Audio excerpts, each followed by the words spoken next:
na classe da escola dominical. Eu sou professor lá na sede, né? Aí falou assim, pastor, aquilo que a Bíblia não diz, a igreja não pode fazer. Eu falei, depende.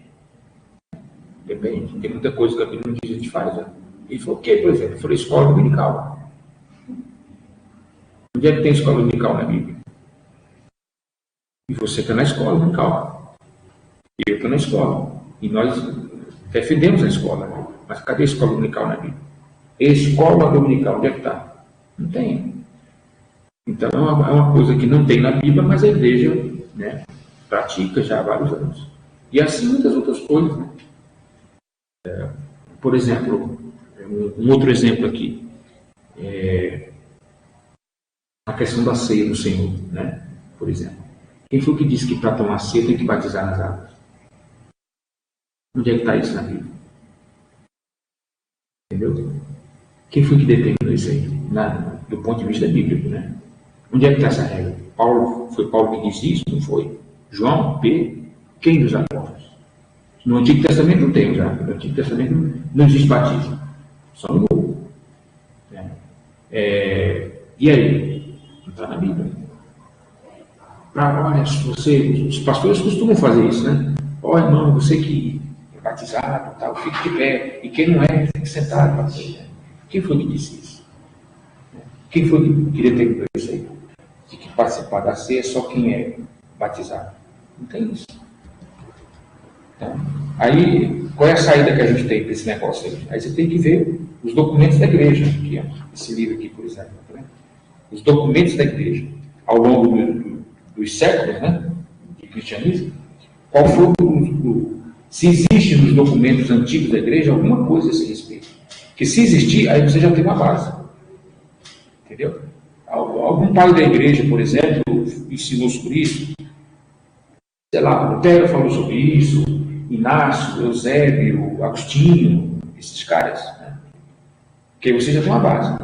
Agora, se você pesquisar nos documentos antigos da igreja e não encontrar, não tem nem na Bíblia e nem na literatura antiga, aí não tem sustentação, entendeu? Então é o caso da ceia, por exemplo. Né? Então a gente aprende que a ceia é algo que pode ser dado às pessoas que são membros do corpo de Cristo. Entendeu? Ou seja, membro da igreja do Senhor Jesus. Porque a ceia é uma questão de consciência. Não é o fato da pessoa batizar nas águas que ele está apto para participar da ceia. Como é que você sabe que uma pessoa está na sua igreja e está apto para tomar a ceia? Você entrou na mente dela? No coração? Você conhece o coração? Aí tu acha que só porque ele batizou nas águas está preparado.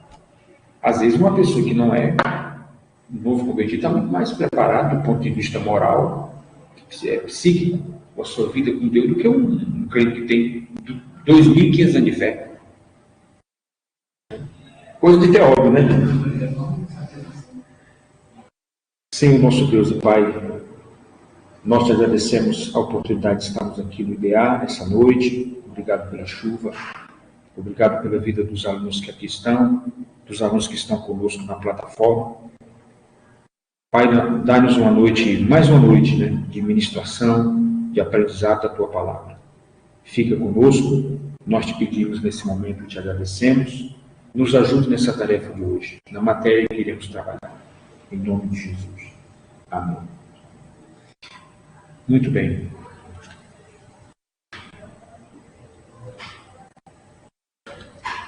Pessoal, hoje, deixa eu passar os dois para você aí, meu filho. Você pega aqui.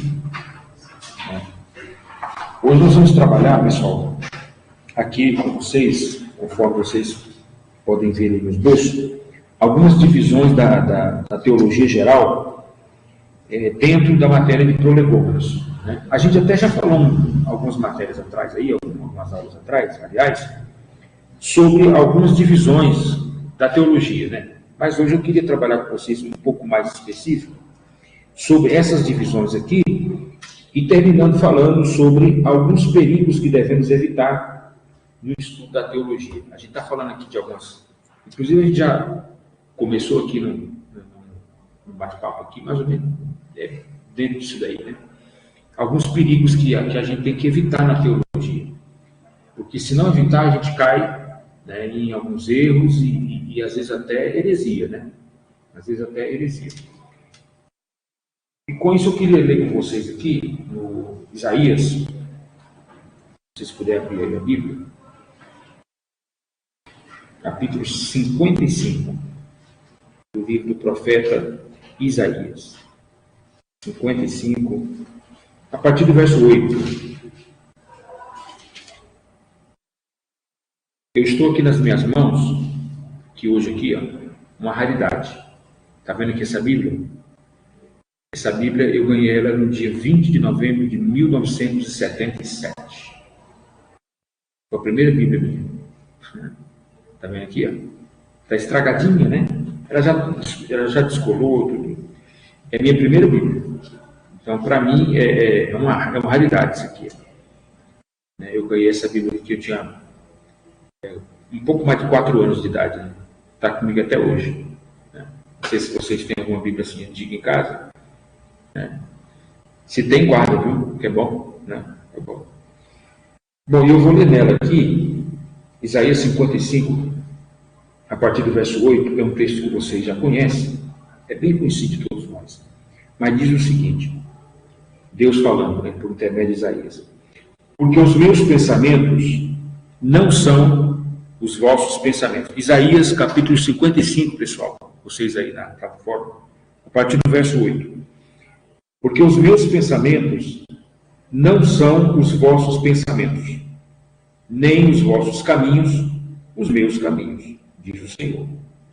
Porque assim como os céus são mais altos do que a terra, assim são os meus caminhos mais altos do que os vossos caminhos, e os meus pensamentos mais altos do que os vossos pensamentos. Verso 10. Porque assim como descem a chuva e a neve dos céus, e para lá não tornam, sem que primeiro reguem a terra, e a fecundem, e a façam brotar, para dar semente ao semeador e pão ao que come. Assim será a palavra que sair da minha boca. Não voltará para mim vazia, mas fará o que me apraz, e prosperará naquilo para que a designei ou enviei. Amém, pessoal? Muito bem. Bom, o texto aqui vai falar, esse texto é bem conhecido de todos nós, mas esse texto aqui ele vai trabalhar a soberania de Deus, né? Quer dizer, o fato de Deus ter o controle absoluto de todas as coisas. Isso aí é uma questão fundamental da teologia, né? Deus detém, né, o controle absoluto de todas as coisas. Absolutamente tudo, né, está debaixo do controle do Senhor Deus. Deus controla todas as coisas. Se tem pessoas que acreditam ou não, se creem nele ou não, se gosta dele ou não, se creem na Bíblia ou não, independente de qualquer coisa. O fato é que Deus controla todas as coisas.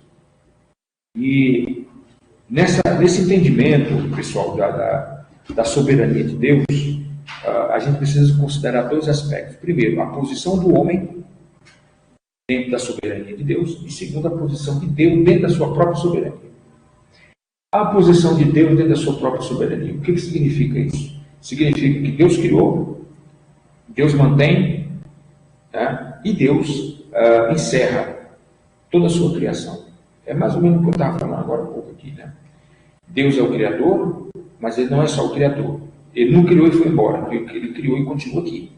Ele administra a obra que Ele criou, a terra, o universo, tudo. Bem como todas as coisas aqui, o final de tudo isso aqui também está na responsabilidade de Deus, né? A Bíblia diz que não cai uma folha de uma árvore, por exemplo, né, que não seja da vontade do Senhor. Uma folha. Jesus disse que os cabelos da nossa cabeça são contados. É claro que Deus não vai sair por aí contando cabelo, pelo amor de Deus, né? Senão alguém por aí vai, né? Deus fica contando. Não, Deus não precisa, Deus nem precisa pensar. Deus é Deus, né? Mas Jesus disse isso como uma forma de mostrar duas coisas. Primeiro, a soberania de Deus. Deus detém o controle de tudo, né? E segundo, o fato de que Deus supre as nossas necessidades. Essa é a ideia que Jesus trabalha nesse texto, né? Então, qual é a posição de Deus dentro da sua própria soberania? Ele criou, ele mantém e ele finaliza tudo. Então, só quem dá a vida é Deus, só quem preserva a vida é Deus, só quem mata é Deus. Tem muita gente que não gosta dessa expressão, né? Deus mata. Mas Deus mata. Eu acabei de falar aqui. Deus mata. Tem que ter muito cuidado porque Deus mata. Não é só o diabo que mata, não. Deus mata. E mata mesmo. E o Senhor Jesus chegou até a falar, em uma certa ocasião, falou assim: olha, vocês têm que ter temor, quem pode matar o corpo de vocês e levar a alma para o inferno. Então, Deus tem esse controle total. Pois bem, então essa é a posição de Deus dentro da sua soberania. Outra questão muito importante dentro dessa compreensão é que só Deus é soberano. Não existe outro além dele. Não existe nenhum outro ser ou humano que detém a soberania senão Deus. Deus é o único que é soberano. Certo, pessoal? O homem não é soberano de nada. Por mais alto que ele alcance a fama, o poder, é igual esse presidente da Rússia aí, o Vladimir Putin. Esse cara tá, digamos assim, ele está brincando de ser Deus, né? Vai lá, destrói um país, agora já está fazendo teste nuclear, ameaçando jogar bomba no sei onde, né? Quer dizer, só que ele vai ter um fim. Ele vai chegar ao fim. Porque os demais antes dele, outros presidentes, outros ditadores, que foram igual a ele ou quiseram ser igual a ele, o fim dele é muito trágico. Então ele não vai ser diferente. Vai chegar ao fim dele. Se ele não tiver um ataque do coração uma hora aí e cair morto aí, uma hora ele vai ter o fim. Sem a gente pegar, falando aqui um pouquinho disso, sem a gente pegar lá no começo da história, vamos falar de uma galera mais recente aí, vamos falar aí de Hitler, vamos falar aí de Mussolini, o italiano Mussolini, vamos falar aí de Stalin, essa galera mais recente, Saddam Hussein, morreu, deve ter uns 15 anos, mais ou menos, aí, 12 anos, que ele morreu. Muammar Gaddafi, aquele da Líbia, presidente da Líbia, que era um ditador há mais de 40 anos no poder. Olha o fim que esses caras tiveram. Enquanto eles puderam, eles regeram os seus países lá com mão de ferro. Os caras eram ferrados mesmo, os caras não brincavam, não. Mas só que chegou o fim. O governo chegou ao fim. E olha a morte que eles tiveram. Hitler se matou. Trancou-se dentro de um Burg. Burg em alemão quer dizer quarto, super secreto, embaixo do chão. Ele estava mais escondido que o dinheiro da vovó, dos inimigos, mas não teve jeito. Ele se escondeu, não foi nenhuma bomba que matou ele, mas ele próprio tirou sua vida, que estava falando, suicida. Ele se matou. A história conta que ele bebeu veneno, cianeto, junto com a esposa dele. Não sei se vocês já pesquisaram sobre isso. E o veneno demorou a fazer efeito. E ele matou ela e depois se matou. Quando entraram no quarto lá no cômodo secreto, já estavam os cadáveres no chão. O grande Hitler, Adolf Hitler, o cara que dominou metade da Europa, queria dominar o mundo, parece coisa de filme, de desenho animado. Dominar o mundo do planeta. Dominou nada, morreu miseravelmente. Stalin, o grande ditador russo, teve um ataque fulminante do coração. A história dele conta que o coração estourou no peito dele. Os órgãos estouraram dentro do corpo dele, que ele espirrou sangue por tudo quanto é orifício do corpo. A morte dele. Mussolini, o grande ditador Mussolini, na Itália. Pegaram ele e penduraram ele numa praça, de cabeça para baixo, e deram um tiro na cabeça dele. Ele ficou pendurado, com os pés de cabeça para baixo, na praça pública, lá em Milão. Eu tive em Milão, já passei pela Itália, eu tive lá na praça em Milão, e vi lá o local onde ele foi executado. Então, assim, morreu assim, o grande Mussolini, né? O cara que mobilizava o exército italiano, né? Parceiro de Hitler, morreu miseravelmente como um cachorro, um animal, pendurado pela perna, igual bode do Ceará. Saddam Hussein, que eu acho que vocês já ouviram falar dele, né? Morreu enforcado, na forca, né? Condenado. Muammar Gaddafi, né? Morreu dentro do esgoto, pegaram ele escondido dentro da multidão dos inimigos, né? Pegaram ele escondido, tentando escapar do país por um duto de água, né? Pegaram ele, arrastaram ele para fora, deram uma surra dele lá de pau, de pedra, de tanta coisa, né? Quebraram o braço dele, perna e tudo, depois deram um tiro na cabeça dele. O grande Muammar Gaddafi, né? Então, pessoal, eu estou dizendo aqui esse exemplo para trabalhar a questão da soberania de Deus. Quem é que manda? Então, esse cara está fazendo isso aí até o dia que Deus quiser. Deus sabe de todas as coisas, né? Deus sabe por que os nossos irmãos ucranianos estão passando por isso. Eu sei que tem todo um contexto histórico, né, por trás desse conflito. Muita gente não sabe, mas a Ucrânia já atacou muito a Rússia também, há uns anos atrás. Eles tiveram alguns conflitos internos lá naquela região, né? Então, na verdade, o que está acontecendo hoje é meio que uma dorzinha de cotovelo, né, da Rússia. E aí pegou um camarada muito poderoso, que é o Putin, sem dúvida alguma, um dos homens mais poderosos do mundo hoje. E é o que ele está fazendo. Então, eu tenho dito isso, mas ele vai fazer até o dia que Deus quiser. No dia que Deus falar assim, ó, acabou. Ei, companheiro, não sei o que acontece com ele não, mas no dia que o Senhor falar, ó, acabou. Vocês lembram de Nabucodonosor? É o rei da Babilônia.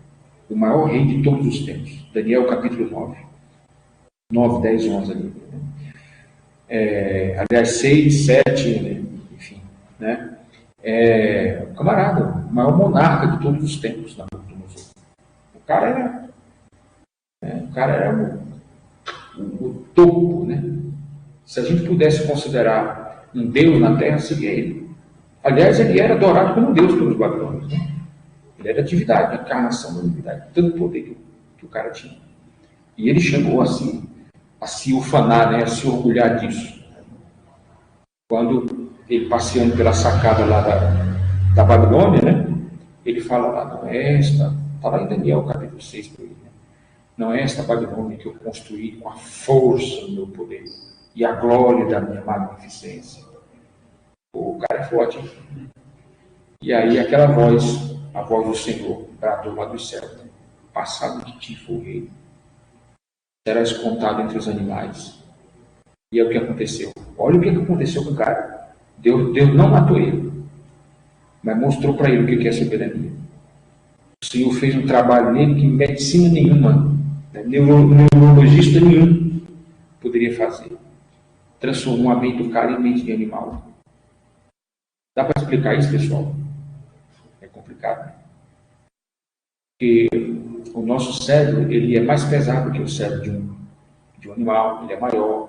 Não pode comparar o cérebro de um ser humano com um animal, né? E Deus pegou mesmo aquele cérebro humano e transformou. O cara virou um animal. E aí foi para o pasto comer. Ou seja, daqui a pouco estava lá o rei Nabucodonosor, o grande, poderoso, né? Rei, comendo capim. Eu penso assim que os cavalos dele lá ficavam olhando, penso eu, né? Desconta aí um pouco de vocês aqui, né? Quem sabe que os cavalos que ele montava ficavam olhando, falando, o que ele está fazendo aqui? E ele comendo lá capim. E vocês sabem que o nosso corpo não foi projetado para comer todo tipo de mato, né?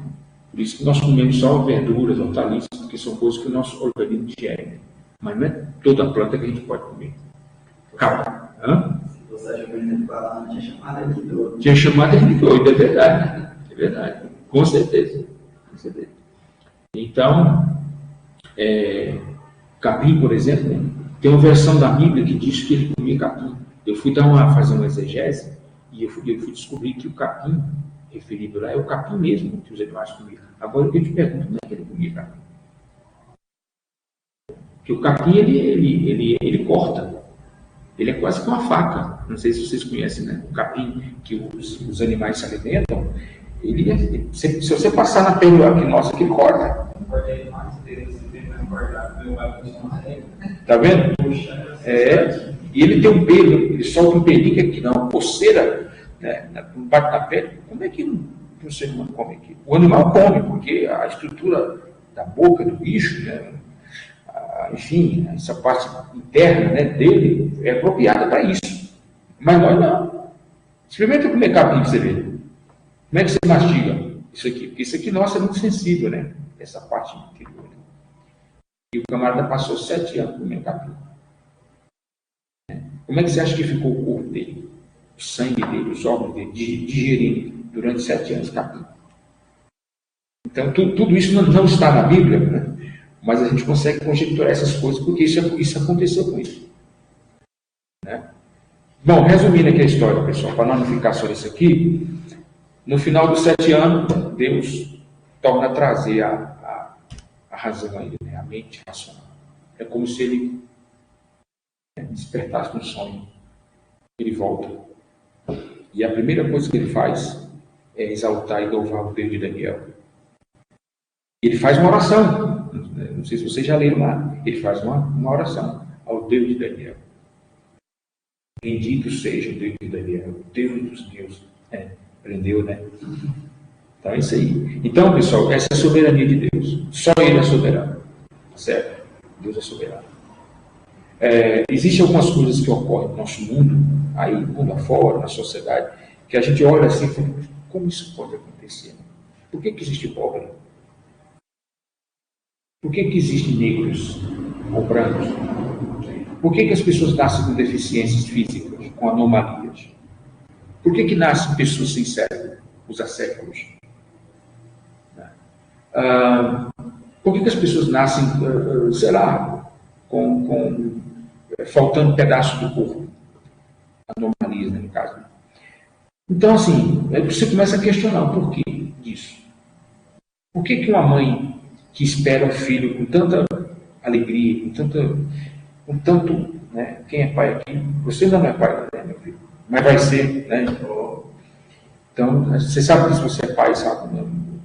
Tanta expectativa. E aí, quando você descobre que a criança nasce com uma patologia grave, né? Ou se morrem, sequer nascem, morrem. O que acontece essas coisas? É difícil a gente explicar isso. Principalmente no tocante à dor que a gente sente com essas situações, com essas perdas. Mas isso tem uma resposta. Soberania de Deus.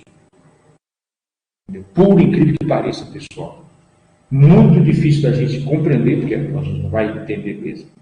Mas é a soberania de Deus. Deus sabe. Entendeu? Lê para mim aí, meu filho, por favor, Deuteronômio 29, por gentileza. Lê esse texto para nós aí.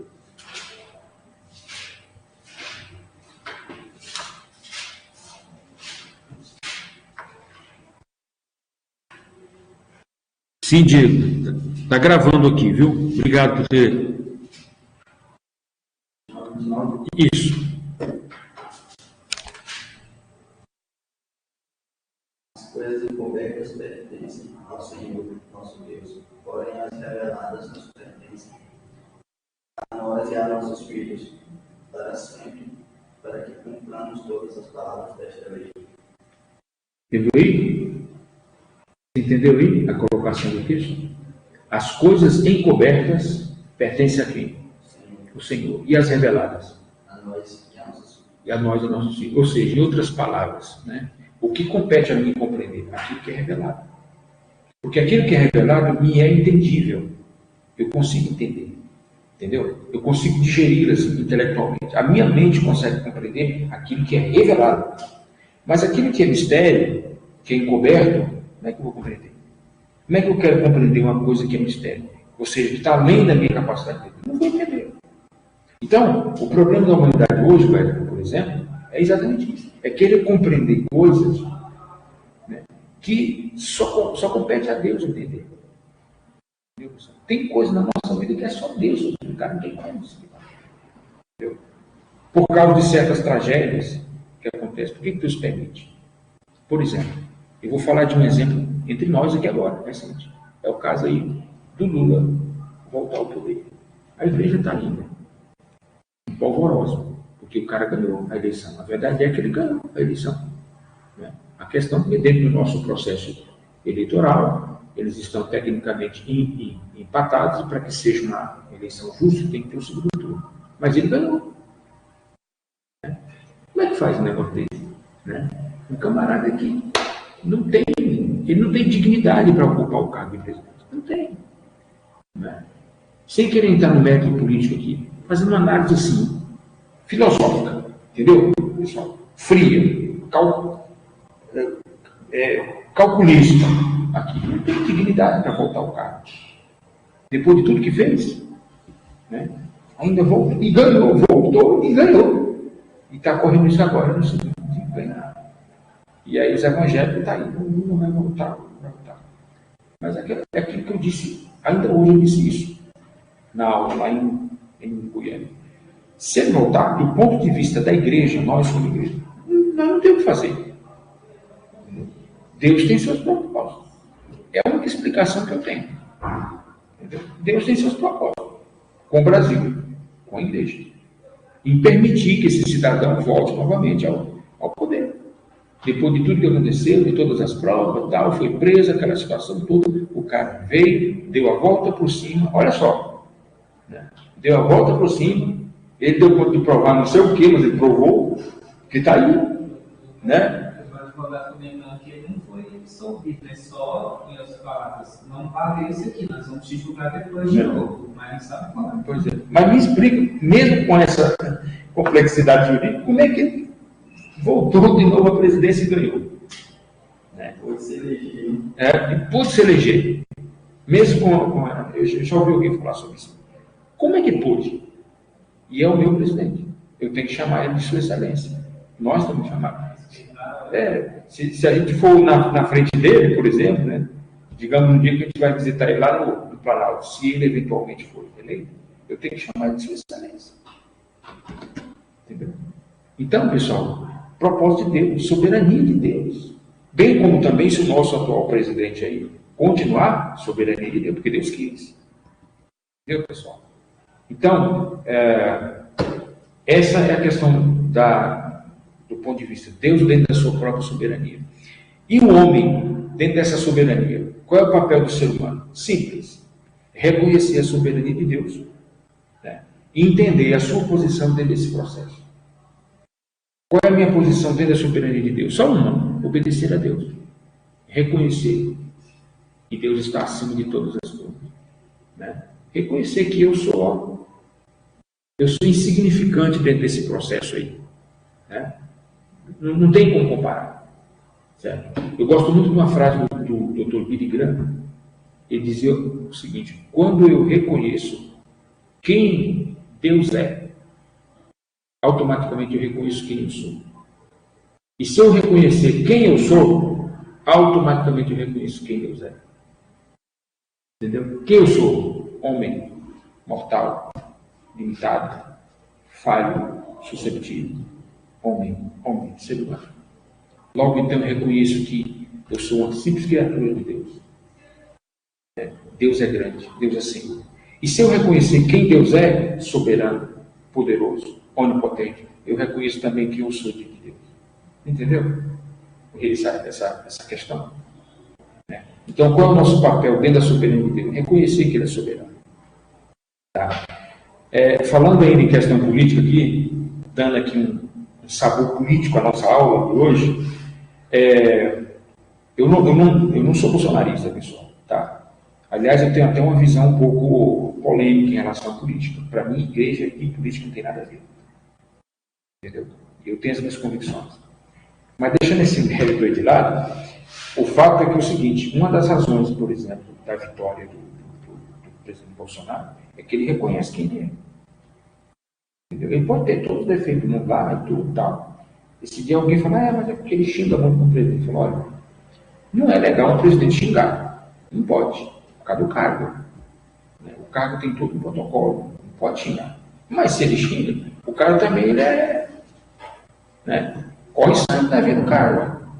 Tem hora que. A gente também não é assim. Né? Tem hora que o negócio chega aqui, o cara. Imagina a pressão que ele é todos os dias. Né? Então tem hora que o cara estoura emocionalmente. Ele estoura, vai xinga. Então é o seguinte, eu não tenho nada a ver com o fato dele ser boçal.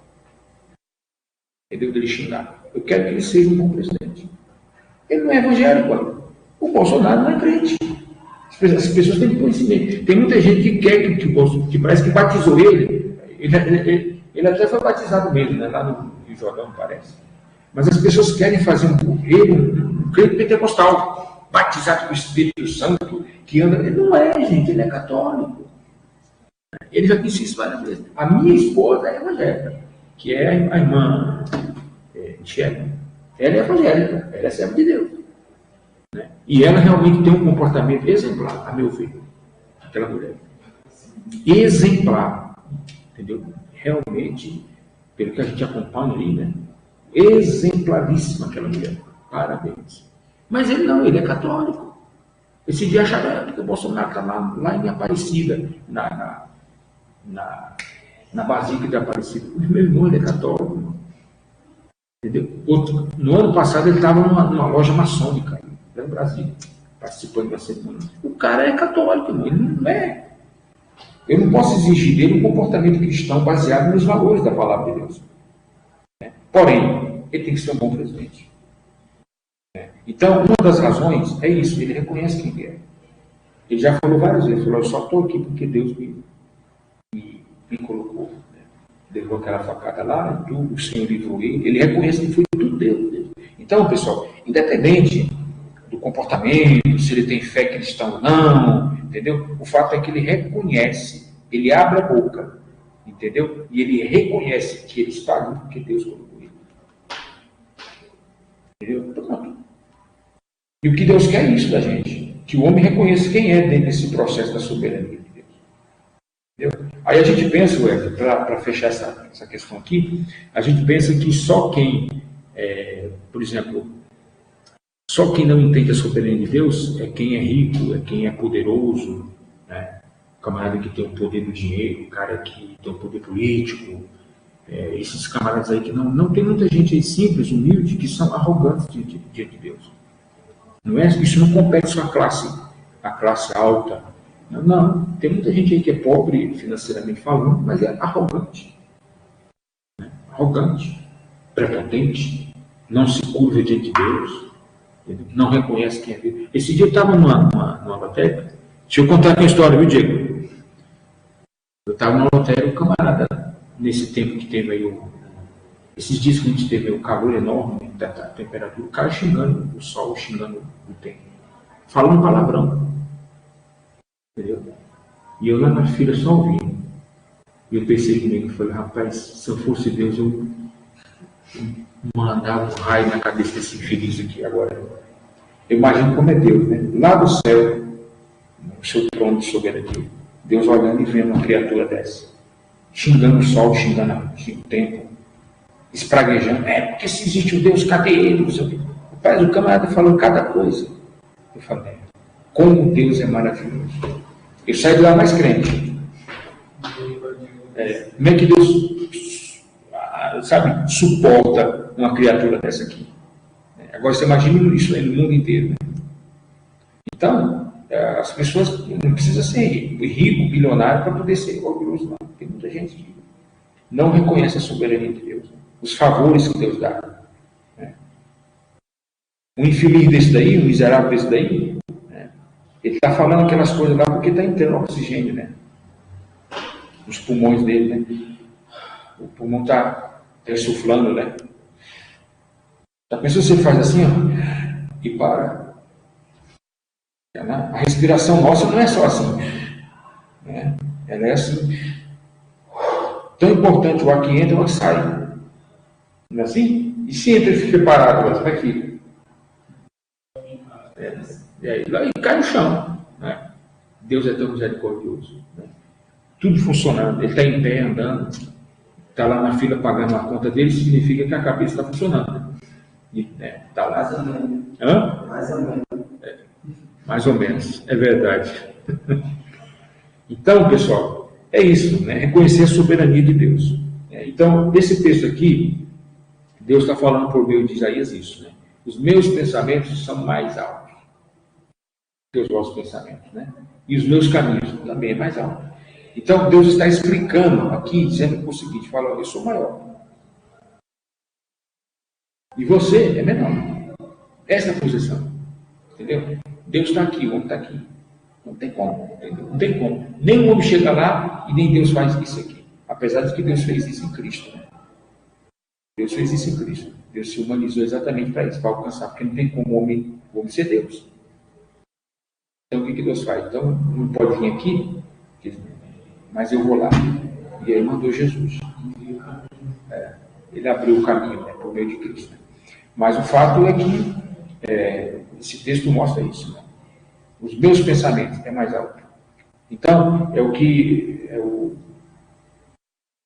o Wesley. É o Wesley. Né? É que os Wesleys aqui, né, que estão aqui, né, e vocês que estão nos acompanhando aí, entendem sobre a questão da soberania. Deus está acima de todas as coisas. Você leu aí Deuteronômio 29. As coisas encobertas pertencem a Deus. Aquilo que a gente não tem resposta pertence a Deus, gente. Quantos anos tem Deus? Eu vou lá saber quantos anos tem Deus. Deus veio de onde? Não tem lógica. Deus veio. Deus nunca veio. E Deus nunca foi. Entendeu? Ele não veio, não foi. Entendeu? Ele não saiu, ele não desceu, ele não subiu. Deus sempre está lá. Deus entrou aqui. Não, Deus nunca entrou, ele já está. Deus nunca saiu. Não, Deus nunca saiu. Ele sempre está. Ele é. Tanto que um dos nomes de Deus no Antigo Testamento, né, é o Jeová, o Eu Sou. Ele próprio se identificou assim a Moisés. Moisés falou, Senhor, quando eu chegar lá, Moisés dorme lá, como é que eu vou falar para ele? Porque os deuses do Egito são poderosos, né? Isso estava na cabeça dos egípcios. Né? O faraó controlava tudo. Essa é a ideia. Então, os egípcios tinham suas divindades. Quando tinha uma colheita muito grande, quando chovia muito, eles atribuíam isso aí às suas divindades. E Moisés sabia, porque foi criado na hora. Então ele falou para Deus, Senhor, quando eu chegar lá, eu vou falar, no nome de quem que eu falo? O que eu falo na frente logo do faraó? E o Senhor falou, fala para ele que o grande eu sou te mandou. O eu sou, soberania. É como se Deus dissesse, fala para ele que eu vou mostrar para ele quem é que manda no clima, na terra, nos animais.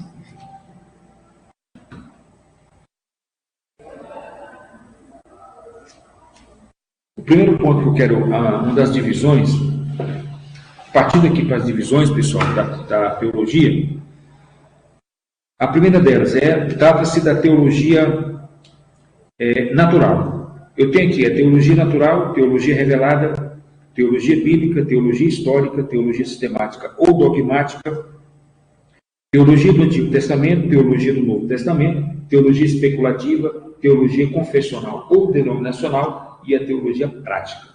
Tá bom? Essas são as divisões, pelo menos 10, eu coloquei aqui de forma didática, para a gente poder trabalhar com elas aqui. Então vamos na primeira. É a teologia natural. É a área que se baseia na revelação de Deus por meio de suas obras criativas. O que a gente chama, pessoal, dentro da teologia geral, né? O que a gente chama de teologia natural? É a teologia que trata de Deus a partir das obras que ele criou, por isso natural. Que obras são essas? O mundo que a gente vive, a criação, né? As águas, a terra, os animais, o sol, a lua, os astros celestes, enfim, a criação. Então, quando nós estudamos a criação, o que a criação nos ensina? Que existe um Criador. Né? Quando nós olhamos a maneira como a criação se comporta, né? O que a gente entende? Que existe um Criador. Alguém criou isso aí. Alguém criou isso. Isso aí não nasceu do nada. Como diz a teoria darwinista, né? O Big Bang lá, que estourou uma explosão, aquela coisa toda, e que deu origem à massa. E aí, o universo, aquela coisa toda, processo de evolução. Não, nós não cremos assim. Por que não cremos? Porque, segundo a narrativa da Bíblia, e mais uma vez eu volto a falar para vocês que a base da nossa teologia é a Bíblia. Né? A Bíblia diz que Deus criou todas as coisas. Deus criou, está lá Gênesis capítulo 1. Né? E disse Deus, haja. E disse Deus, ou seja, Deus falou, haja, haja. E foi acontecendo. Tem um professor amigo meu lá na Católica, ele é antropólogo. Ele se formou na França. Um cara muito inteligente. Ele é professor de antropologia cultural lá, né? E aí ele fala para mim assim, escuta, doutor Stein, enfim, ele me chama assim, o senhor crê no mito da criação, de que as coisas foram criadas a partir de uma premissa divina? Eu falei, primeiro, eu não acredito que Gênesis é um mito. Primeira coisa. Se eu falar para você que eu acredito no mito, como é que eu vou acreditar no mito? Eu sou cristão, cara. Eu creio a partir das Escrituras. Então eu não posso dizer que eu creio no mito da criação. Não é mito, é real. Bom, dito isso, eu creio no jeito que está na Bíblia. Mas se crê, como é que pode? Deus, como é que é? Deus falou, foi. Deus falou e aconteceu. Você está aqui porque Deus falou e aconteceu. É assim que eu creio. Agora, se eu buscar argumentos para satisfazer o seu ceticismo, né, a sua, digamos assim, a sua vontade própria de entender isso, eu não tenho. Mas eu creio que Deus falou e aconteceu. Eu sou criacionista. Você é um filósofo, você é um antropólogo. Você é cético, você não crê. Eu creio. Essa é a diferença entre nós. Entendeu? Você não crê. Ok, respeito. Mas eu creio. E eu creio ipsis literis. Entendeu? O que é isso? Ipsis literis. Eu creio do jeito que está no texto. Entendeu? Não precisa fazer hermenêuticas, folclóricas, exegeses. Não. Eu creio como está no texto. O que o texto diz? Né? No princípio criou Deus os céus e a terra sem forma e vazia. E havia trevas sobre a face do abismo. Gênesis 1 e 2. E o Espírito de Deus se movia sobre a face das águas. Aí começa, verso 3. E disse Deus, haja luz. Foi o primeiro elemento que Deus criou, a luz. Parece que Deus quis iluminar as coisas, ele apertou a tomada. Né? Haja luz. O que aconteceu? Houve luz. Agora, se foi a luz cósmica, se foi a luz solar, eu não sei que luz que foi. Eu só sei que a coisa ficou clarinha, iluminada. A partir daí. Né? Porque, na verdade, quando Deus disse assim, haja luz, ele não havia criado o sol. Né? Não tinha o sol. Então, hoje a gente entende que o sol é o centro do universo. Isso é uma crença desde a época da Idade Média. Né? Mas quando Deus disse, haja luz, não tinha sol. Essa luz veio de onde? Que luz é essa? Os cientistas dizem que existe uma luz cósmica que ela existe independente do universo. Ela é separada da luz solar. É como se você fizesse assim. Entendeu? A luz solar e a luz cósmica. Essa luz é uma luz que existe no universo independente se o Sol existisse ou não. Entendeu? Já outros teólogos trabalham com a hipótese, com a conjecturação, de que essa luz é a própria glória de Deus, a própria presença de Deus no universo, etc. etc. O fato é que Deus disse, haja luz, e houve luz. Aí ele foi falando, haja separação entre as águas. Pronto. Haja tal coisa. Não, ele é Deus. Se eu estou falando para vocês aqui hoje, nessa aula aqui de prolegômenos, Wesley, se eu estou dizendo aqui a vocês que Deus é soberano, então eu preciso crer na narrativa da Bíblia que ele é soberano. E uma das ações da soberania de Deus é que ele criou tudo. A única coisa que ele não criou, do ponto de vista de falar, de dizer, né, de emitir uma palavra, foi o ser humano. Entendeu? Ele criou tudo por meio da sua palavra. Mas quando chegou no homem, ele não falou, ele fez. O homem ele fabricou. Ele podia falar, né? Haja um homem. Será que ia acontecer? Ia. porque a palavra dele é poderosa. Mas não foi assim que ele quis. Ele é soberano. Quando chegou no homem, ele falou, não, isso aí eu vou fazer. Eu vou fabricar. E pegou o elemento da natureza, né? O barro. E fez o homem, sim ou não? Sim ou não? Sim ou não, gente? Sim. Não. Ele não fez o homem do barro. Ele fez o corpo. Né? Porque a alma e o espírito não veio do barro. Veio dele. Entende essa antropologia? Ele fez o corpo. Aí ele fez o corpo e o espírito e a alma que veio dele, né? Falou, tá aqui. Aí juntou os dois, e ficou essa coisa linda, como é você, não sou eu, do ponto de vista da perspectiva de Deus, né? Fora isso aí não é legal não. Mas enfim, entendeu, pessoal?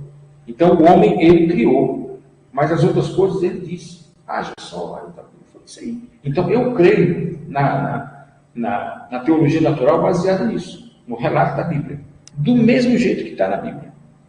Entendeu, pessoal? Eu sou cristão, então eu não posso crer diferente. Quando eu vejo um cristão, pessoal, crendo, isso é muito complicado do ponto de vista teológico. Quando eu vejo um cristão, eu sou cristão, ok, tudo bem. Então se você é cristão, você crê na Bíblia. Porque não é concebível um cristão que não crê na Bíblia. Né? Ave Maria. Entendeu? Não é possível. Tem que crer na Bíblia.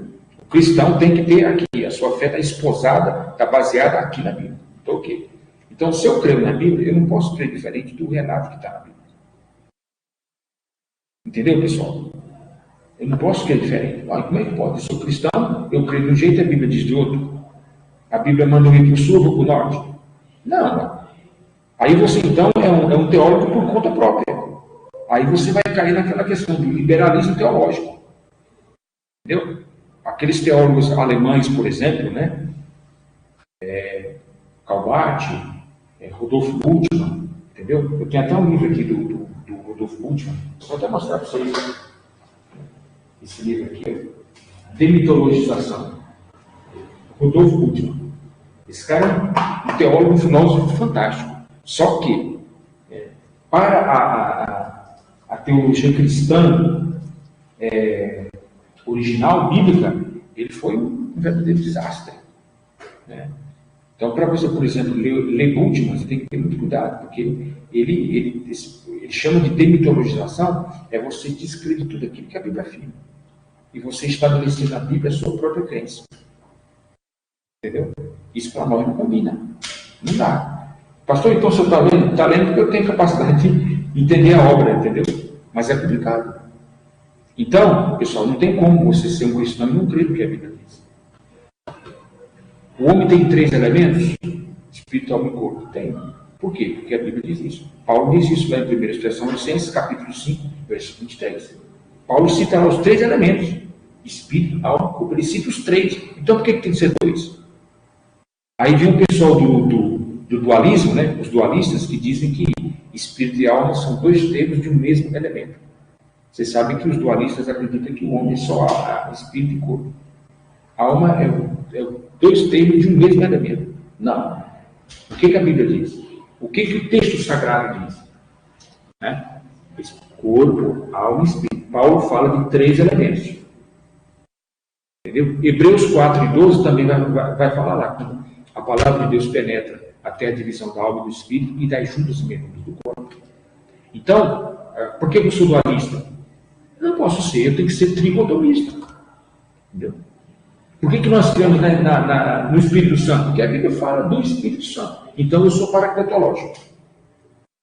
Entende? Eu creio no Espírito Santo, creio na ação dele, creio que o Espírito Santo não é só um poder, o Espírito Santo é o próprio Deus, ele é uma pessoa. São crenças básicas, caros alunos, da fé cristã, e que estão na Bíblia. Entendeu? Então a gente não pode pregar diferente.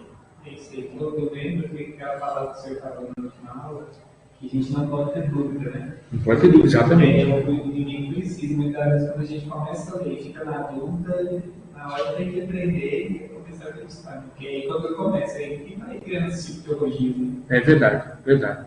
O Wesley, e vocês que estão nos acompanhando, tem uma historinha infantil. mas eu vou contar para vocês aqui bem rápido. Viu, Diego? Conta-se que um homem estava em cima do muro, sentado em cima do muro, um grande sábio, e do seu lado direito estava Deus, do lado esquerdo o diabo. E Deus falava assim: desce, vem para cá. E ele ficava em dúvida, olhava, será que eu vou? Né? E Satanás não falava nada. Quieto. E ele olhava assim para Satanás não falava nada, o cão não falava nada. E do outro lado Deus falava: desce, meu filho, vem para os meus braços. E ele lá do outro lado, o cão não falava nada. Aí ele chegou e falou: Satanás, não vai dizer nada? Ele disse: não, fica aí mesmo. Você compreendeu a colocação? Foi a resposta de Satanás. Satanás falou: não, vem para o meu lado. Não, fica aí mesmo. Se me agrada, não sei. Precisa ser vir para o meu lado, não. Fica aí mesmo. Dúvida. Em cima do muro. Entendeu? Eu falei para vocês aqui na aula passada. A dúvida ela é metade da estrada para o ceticismo, para a incredulidade.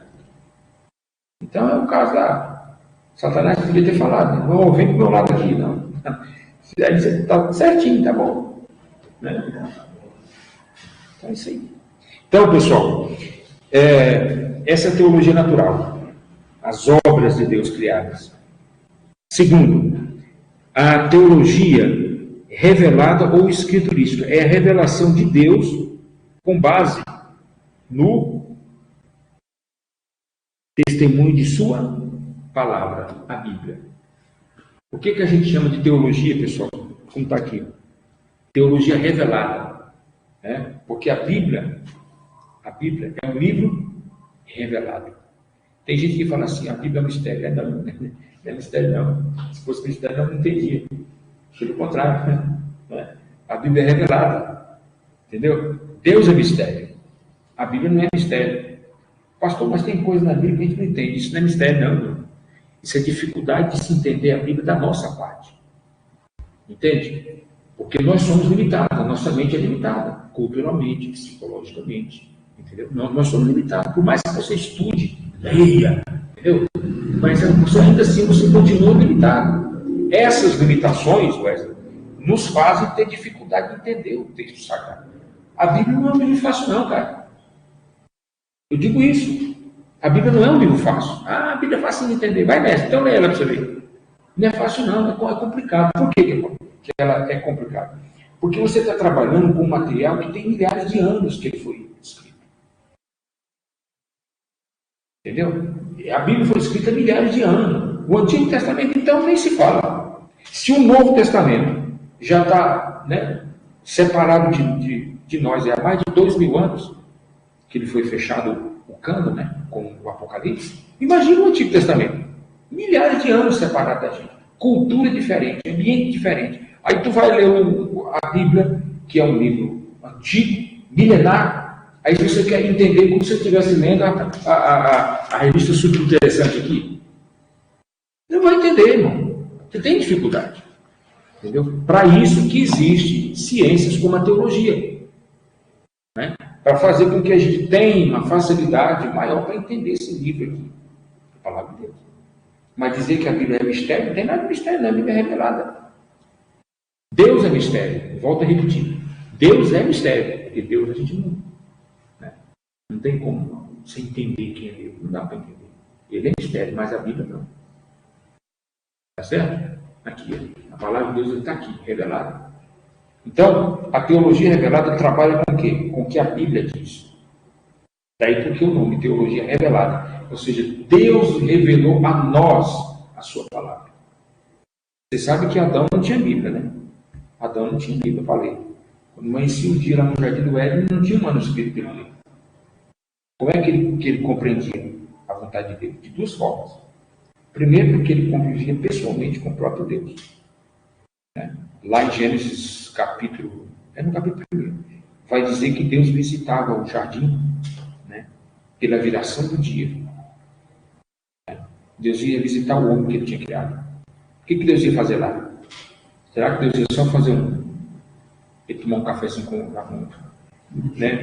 com Adão? Não, Deus ia lá conversar. Havia algum tipo de comunicação. Entendeu? Os dois conversavam. Ou será que ficava mudo? Adão olhando para Deus, Deus olhando para Adão e pronto. Não, tinha uma comunicação. Não sei o que eles falavam, entendeu? O que Deus falava com ele, o que ele perguntava, mas havia essa relação. Porque não tinha um pecado no mundo. Então, Deus vivia no jardim. O acesso estava livre. Não tinha pecado ainda. Mas quando o homem pecou, aí pronto, essa comunicação foi assim, foi cortada. Entendeu? Esses vídeos de menorzinho, esse do TikTok, pessoal, que essas mensagens dos evangelhos de hoje é 30 segundos, né? Eu fiquei até lembrando disso, falando daquela questão do ouvido, tá? A gente observar muito o texto. Ele diz assim que quando Cristo, Deus desce no jardim, ele pergunta onde Adão estava, então se ele pecou. Aí o texto pregador falou assim que Deus não importa com o seu pecado, mas sim com a distância que o seu pecado vai reter. Eu fiquei pensando nisso, mas assim, Deus não importa com o pecado. Essa colocação, ela, digamos assim, que ela é perigosa. Porque Deus importa sim com o pecado. Não com o pecado em si, né? Porque Deus é santo. O pecado não atinge Deus, mas atinge a gente. Atinge a nossa relação com Ele. Né? Então, Deus preocupa sim com o pecado. O pecado é uma questão muito importante para Deus. Até porque o fato de Jesus ter se encarnado significa a preocupação de Deus em relação com o pecado. Porque o que nos leva à perdição eterna? O pecado. Deus quer que a própria Bíblia diz, Deus, Ele não quer que ninguém se perca, mas que todos venham ao conhecimento da verdade. Então Deus preocupa assim. O pecado é uma questão muito importante para Deus. Né? Então, eu acho um pouco perigoso essa colocação ali.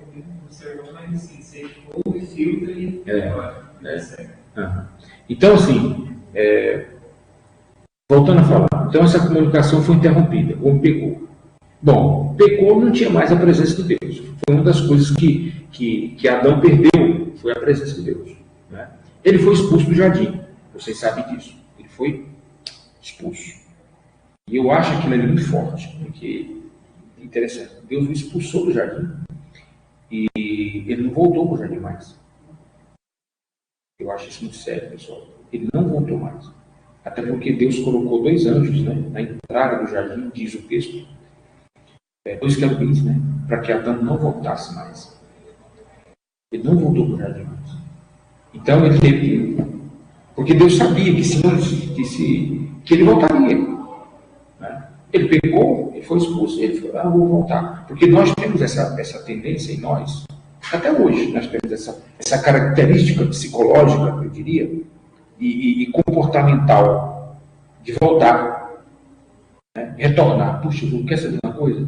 Eu não vou encarar o que está na minha frente aqui, não. Eu vou retornar. Entendeu? Retorno. Entendeu? Eu vou voltar lá atrás. Deixa eu voltar lá onde eu nasci. Deixa eu voltar lá onde eu comecei. Deixa eu fazer tudo. Porque a gente tem aquela percepção, Wesley, eu vou fazer tudo de novo e não vou cometer mais os mesmos erros. Então o que a gente está tentando é reconstruir as coisas. Entendeu? Aí a gente tem aquela ideia, eu vou voltar. Deus sabia que Adão ia voltar. Mas, soberania de Deus. Né? Deus falou, aqui ele não vai mais. E bloqueou a entrada dele no jardim. Ele teve que se virar para lá. Se virar. Fora da presença de Deus. Aí eu te pergunto, fora da presença de Deus, o que o homem faz? O que o homem faz? O que é que ele pode fazer longe da presença de Deus? Alguém, como Adão. Adão foi criado, pessoal, absolutamente dependente do seu Criador. Nós somos dependentes de Deus. Né? Isso não é só uma questão sentimental. Isso é uma questão intrínseca, dentro da nossa natureza. Eu dependo de Deus. Há uma dependência de Deus em nós. Como é que você faz? É possível você tirar um feto do ventre de uma mulher, cortar o cordão umbilical dele e mandar ele viver sozinho? Não. Para isso ele tem que nascer biologicamente, naturalmente. Nascer, o médico vai lá, tira o cordão, ele dá aquela respiração, a partir dali ele vai viver independente. Porém, é uma independência limitada, porque ele depende da mãe. Né? da mãe amamentar, depende do pai cuidar até uma certa idade. Depois, ele vai adquirir uma segunda independência, autonomia, que é a autonomia social. Aí ele já está correndo para todo lado, não precisa mais fazer nada, né? Enfim, até chegar na sua fase madura. Dizem alguns filósofos, alguns pensadores, dizem que o homem nunca deixa de ser dependente. E nós não somos seres independentes. Essa independência é um sonho mirabolante nosso. Jamais seremos independentes, porque sempre está dependendo de alguma coisa. Entendeu? Bom, mas deixando essa questão filosófica, o fato é que de Deus a gente depende, por causa dela. Já estou terminando. Só para mim terminar o raciocínio. Então, o que Adão fez longe de Deus? Ele teve que se virar. Ele teve que viver a sua vida a partir daquela tragédia. Entende, pessoal? Então, o que restou para ele? Seguir em frente. Vai fazer o quê?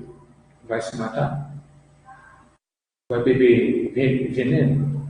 Vai ficar na frente do leão para morrer? Vai pular de um precipício? Não. Ele tinha que seguir a sua vida. Foi o que ele fez.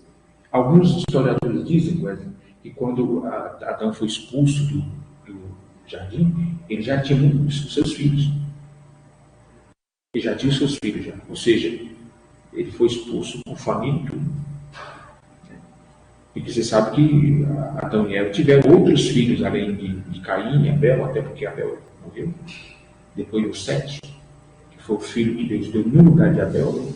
A partir daí, Eva teve muitos outros filhos. E ele teria sido expulso quando ele já tinha esses filhos.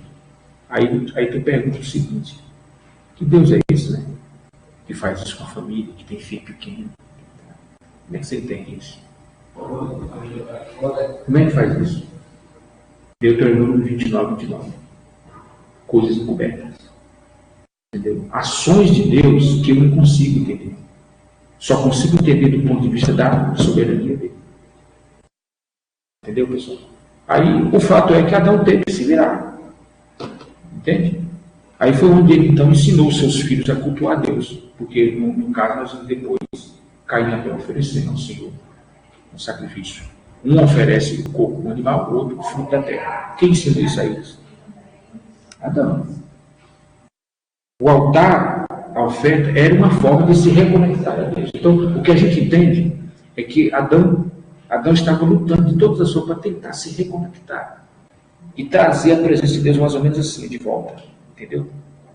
A presença do Senhor, que ele tinha perdido lá no Éden. Por isso que ele ensinou os seus filhos a ofertar ao Senhor. E daí depois a gente vê a questão do altar sendo praticada pelos patriarcas, Abraão, Jacó, né? Até na época de Moisés, que depois até na época do templo, aliás, né? Porque após o templo já tinha um local fixo de adoração a Deus. Mas até então era o altar. O altar é uma forma de se comunicar com Deus. Quem criou isso? Adão. Entendeu? Por isso que a palavra religião, quando você pega ela na sua etimologia, na raiz, tanto no latim quanto no grego clássico, significa religare. Qualquer religião, independente do que seja, pode ser as religiões de matizes africanas, Kimbanda, toda macumba, Xangô, enfim, não importa. Toda religião, ela é uma forma de reconectar o indivíduo ao sagrado. A sua fé, algum tipo de divindade. O papel da religião é esse, reconectar a Deus. É o caso de Adão. Obviamente que Adão não tinha um conceito religioso, é claro que não. Né? Mas a prática dele mostra isso. Então ele teve que se virar longe de Deus. Amém, pessoal?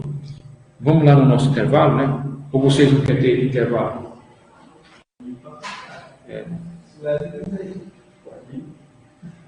Pode chegar o Beto. Muito bem. Que a gente termina mais cedo, né? Mais cedo um pouquinho. Bom, deixa eu só terminar aqui esse raciocínio. Vocês estão conseguindo compreender aqui, né? A questão da teologia escriturística, né? Bom, eu ia falar uma coisa para vocês sobre lembrei. Essa questão de que a gente sabe, o homem tem que se adaptar, é verdade. Muita gente diz assim, eu não dou conta de tal coisa, Ah, não dou conta de fazer isso. Não dá porque a situação não te obrigou ainda a isso. Porque se a situação te obrigar, você faz. Você faz até o que você não quer. O que Paulo diz? O bem que eu quero fazer, eu não faço. E o mal que eu quero fazer é o que eu mais faço. Situação. Entendeu? O meu pai foi pastor durante 46 anos. Acho que eu já falei em algumas vezes dele aqui. E meu pai era um homem que ele tinha muito aquela filosofia nordestina, sabe? Aquelas expressões nordestinas, né? E uma das coisas que ele falava assim: a necessidade faz o sapo pular. E dependendo, ele cria asa e voa. Entendeu a colocação? A necessidade faz ele pular. Né? Então ele não pode ser preguiçoso, ele tem que pular. Se uma cobra chegar perto dele, ele vai pular. E dependendo da necessidade, tem que criar asa e voa. Então, em outras palavras, a gente se adapta. Entendeu? Quando você não tem o que você quer, quando você não alcança o que você quer, da forma como você quer, você vai criar um jeito. Você vai criar uma alternativa. Entendeu?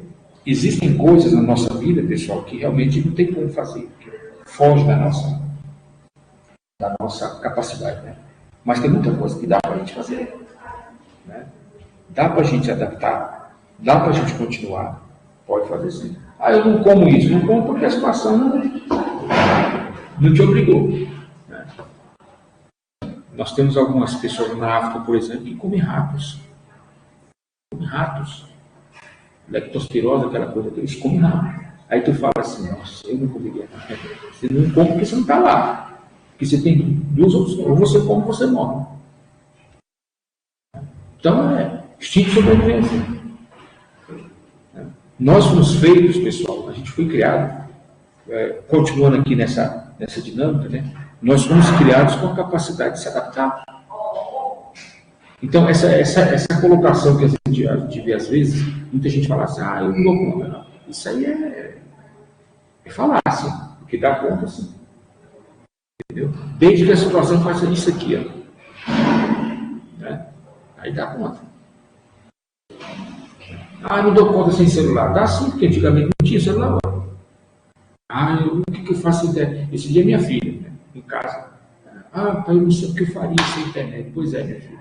Eu passei mais de 30 anos estudando de internet. Então dá seus pulos. Entendeu? Ah, eu não dou conta de andar sem carro. Pois é, antigamente os nossos pastores, nossos avós andavam de jegue, de cavalo. A Assembleia de Deus foi plantada no Brasil no nome, é só você ler a história, né? No nome de cavalo. Entendeu? A nossa igreja ali, ó, a sede, por exemplo, lá na Avenida Tiradentes, onde eu congrego, nós temos um pastor Neno. O pastor Neno é um dos pastores mais antigos que nós temos lá. É o mais antigo. O pastor Neno está. Ele está aqui desde que Pedro Alves chegou lá brincando aqui um pouquinho. E ele conta que a igreja nossa não era ali onde está, era em frente. Ali onde tem uma ferragista, não sei se vocês conhecem. Na esquina tem uma loja, uma ferragista. Era ali que era a igreja. Não era? E era uma igreja pequena. O que os irmãos faziam? Ali ficava cheio de cavalo. Que os irmãos chegaram das fazendas aqui, amarravam o cavalo, amarravam a carroça, para poder cultuar a Deus ali. Olha que época difícil. Hoje, a gente chega lá no culto lá, só vê caminhonete, né? Hilux, S10, né? Os Corolão lá, dos meus queridos irmãos lá. O povo fica só problema na sede. Essa na sede, né?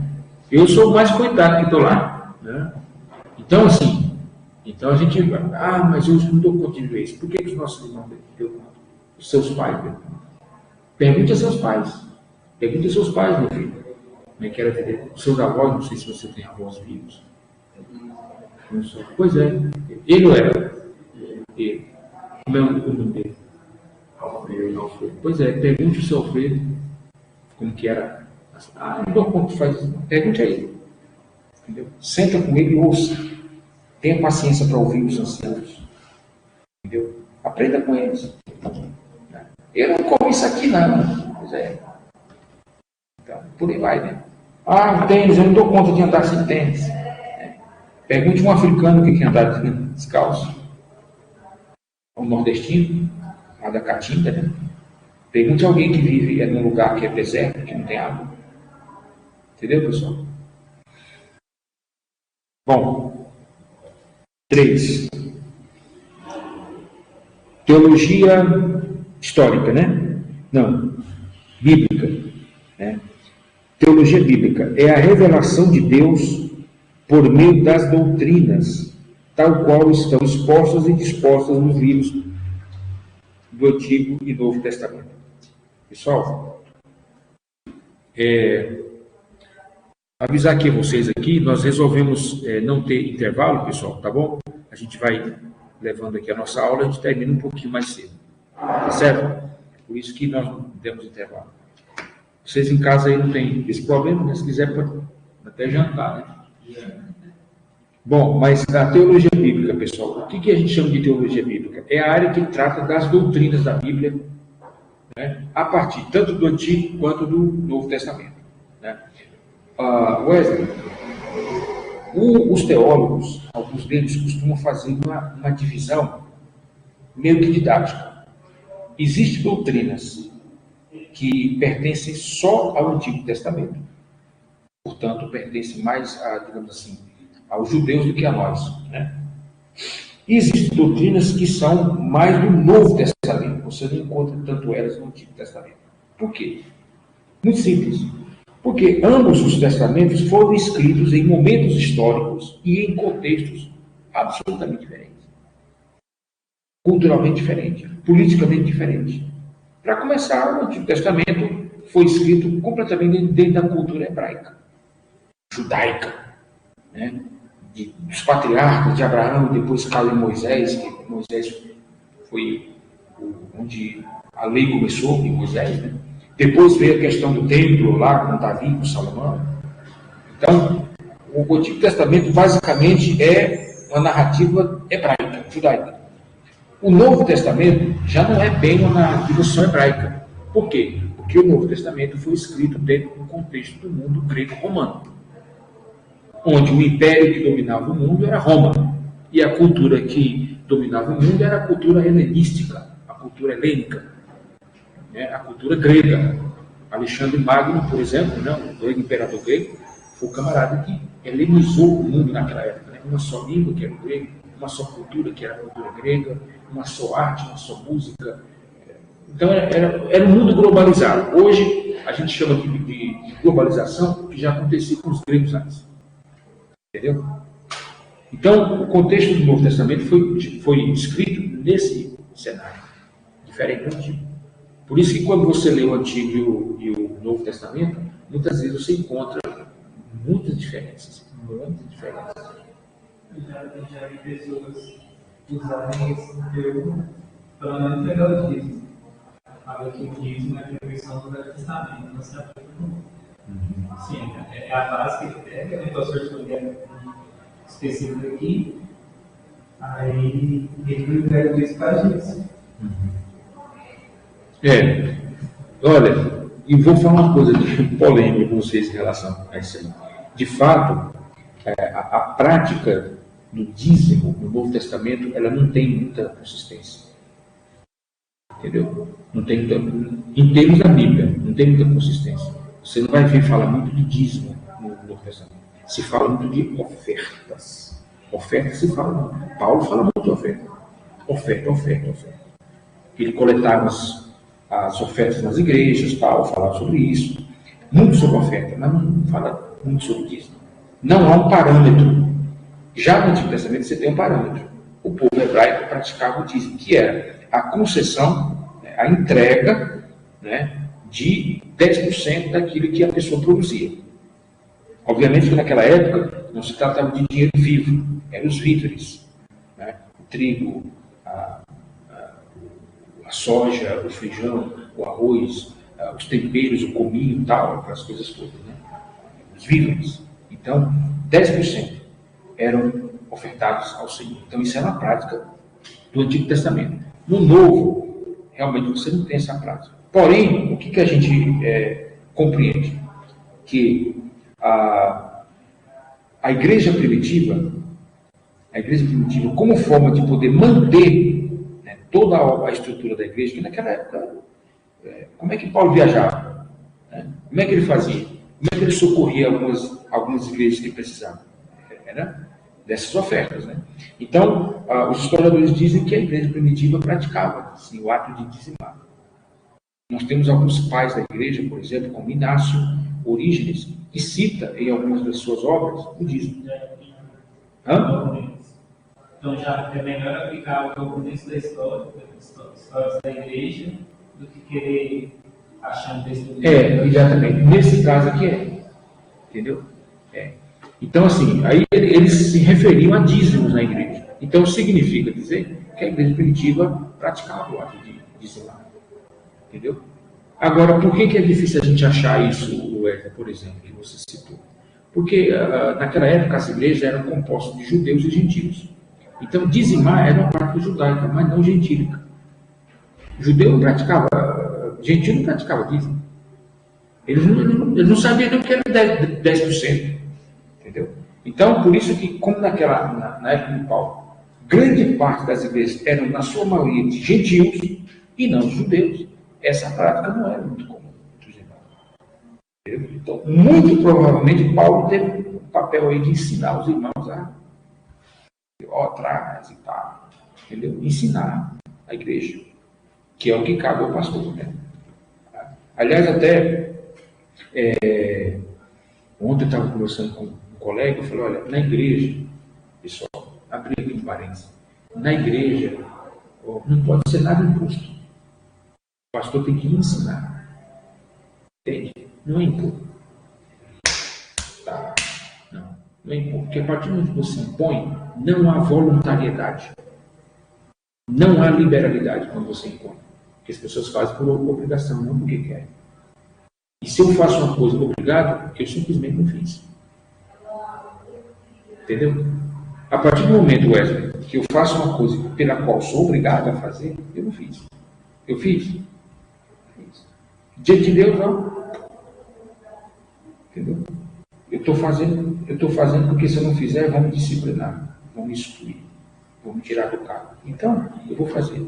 Mas diante de Deus, eu não estou fazendo. O meu coração está lá. Fechado. É o caso hoje, por exemplo, de muita gente no nosso meio hoje. Está fazendo, mas está fazendo por obrigação, porque o pastor falou, porque a convenção falou, não sei quem falou. A Bíblia nos ensina, e é o próprio apóstolo Paulo que ensina isso, que a gente deve ofertar com alegria.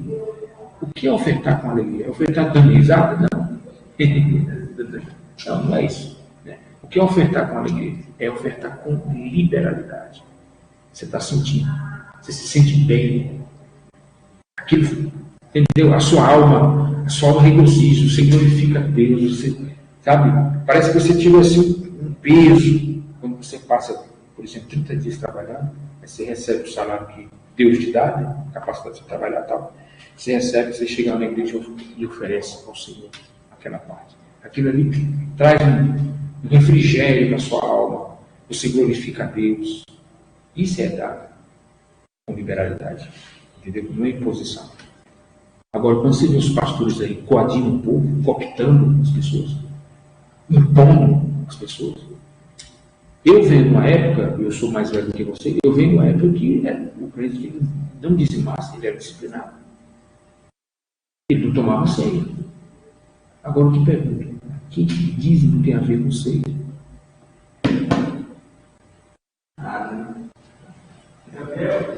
Explica para mim, o que dízimo tem a ver com ceia? Está disciplinado. Mas o que dízimo tem a ver com ceia? A comunhão com Cristo tem a ver com dízimo? Mas quem dá dízimo é infiel, é ladrão. Porque lá em Malaquias fala, né? Roubarás ao Senhor e tal, isso vai de ladrão. Um dia desse alguém falou para mim, pastor, se alguém não está dízimo, eu posso chamar de ladrão? Eu disse, não. Vai chamar de ladrão, rapaz? Primeiro porque não é problema Deus, se a pessoa está pagando ou não dízimo. O que você tem a ver com isso? Se a pessoa está pagando ou não. Dízimo é pessoal. Dízimo é pessoal, assim como a salvação. Eu Estou casado há 26 anos, com a mesma mulher, graças a Deus. 26 anos. Eu não vou levar ela para o céu. Eu falo para ela, olha, nega velha, você dá seus pulos. Eu falo para ela, ó, meu bem, você dá seus pulos aí, porque eu gostaria de poder arrastar você no dia que eu fosse. Vou levar você comigo, mas não posso. A gente pode morrer junto, abraçado no mesmo dia, mas é salvação individual. Assim é dízimo. Por que você se preocupar se eu está dando ou não? Ah, o irmão ali não está dando. Não é problema teu, meu irmão, faz sua parte. Você coopera. Você é fiel, seja fiel você. Esquece o outro, se o outro não é. Agora, chamar de ladrão, não chama não. É melhor você ficar quieto. Mas está na Bíblia. Está na Bíblia. Eu falei, tem muita coisa, aquilo que eu falei para vocês agora há pouco. Tem muita coisa na Bíblia, irmão, que está na Bíblia, mas eu não posso fazer. Entendeu? Eu morei em Trindade, mais um aqui, viu, Diego? Eu morei em Trindade aqui, acho que vocês devem conhecer Trindade aqui, não sei se vocês conhecem. É a capital da fé católica. Né? E lá tem uma rua chamada de Via Sacra. Fica bem no centro da cidade. Essa Via Sacra, ela tem várias estátuas, várias estátuas de personagens da Paixão de Cristo. Aí tem Cristo, começa com Cristo sendo beijado por Judas, lá no Jardim do Getsemane. Aí tem conta a história até chegar lá na ressurreição. Aí tem as estátuas, né? Jesus sendo açoitado, aquela coisa toda. Né? E aí você sabe, nossos queridos irmãos católicos, chega lá e fica diante das estátuas lá, chora. Daí tem uma senhorinha de idade, aquelas mais antigas, católica. Pô, mas estou fazendo isso com ele, mas não é para fazer isso com ele. Conversando com a estátua. Eu vi isso muitas vezes lá. Aí um belo dia, um colega pastor saiu lá, sabe qual a ideia? Dos crentes pegar um pedaço de pau e sair quebrando aquelas estátuas lá. Por quê? Porque o profeta Elias, do Antigo Testamento, derrubou os altares de Baal lá em Israel. Mandou derrubar, né? Os altares. É porque Elias fez isso, ele queria fazer isso também. Não. A ideia. O parafuso estava soltinho, né? Falei, você vai preso, companheiro. Você vai preso, cara. Isso aqui é patrimônio, é patrimônio público. Além disso, aquela via sacra lá é patrimônio tombado. Entendeu? Da UFAM. É patrimônio da Unesco. Aquelas estátuas lá na Trindade. Vai derrubar essa estátua da pedra, tu vai em cana. Entendeu? Além disso, você transige a lei. Aí quando chegar lá no juiz, você estava dando ao patrimônio público, né? Ah, não, porque está aqui a Bíblia. O juiz vai bem interpretar a Bíblia para você. Entendeu, pessoal? Então, o que eu estou dizendo aqui a vocês com essa historinha aqui? É que há um limite, né? Entre aquilo que a Bíblia diz e aquilo que eu pratico. Alguém diz assim, olha, tudo que está na Bíblia eu preciso praticar? Não. Depois na Bíblia você não tem que fazer, não. Tudo que está na Bíblia tem que fazer? Não. Tem coisa que na Bíblia não dá para fazer. Me perguntaram já isso também. Tudo na Bíblia tem? Não é tudo. Por exemplo, circuncisão. Você quer ser circuncidado, meu irmão?